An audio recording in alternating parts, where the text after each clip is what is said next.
Mga Karo!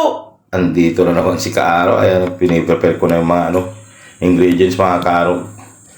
Sa special natin. May iba naman yung lulutuin natin ngayon mga Karo. Kalderitang paa ng baboy mga Karo.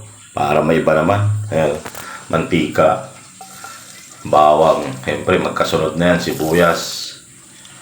Nilagyan ko na rin ng tomato sauce. Tapos tomato paste mga Karo. Huwag nyo ng para hindi masyado maasim. Lagyan ko na rin ng toyo.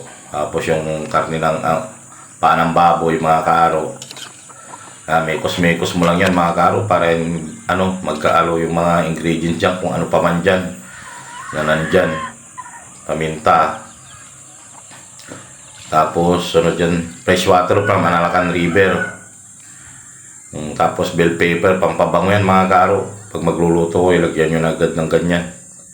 Shoutout nga pala kay Miss Angela Kiara de Guzman. Maraming salamat sa iyo, Miss Angela Kiara de Guzman. Balik na tayo sa pag niluluto natin mga Karo. Patatas, hiniwa ko na rin ng ginawa ko na lang sa 4 mga Karo para mabilis nating mapalambot yan. Lagyan ko ng nor cube sa kabitsin. Siyempre suka mga Karo. Lagyan ko na rin ng pineapple. Tapos reno mga Karo. Para malapot-lapot yan mamaya. Medyo matabang mga Karo. Nilagyan ko pa ng asin. Nilagay ko na rin yung mga Karo, yung tawag niyan patatas.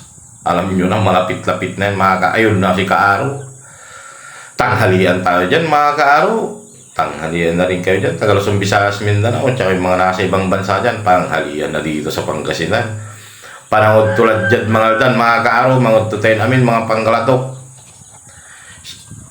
Maraming salamat nga pala kay Ma'am Angela Kiara de Guzman sa kanyang panunood. Kita-kita tayo ulit bukas.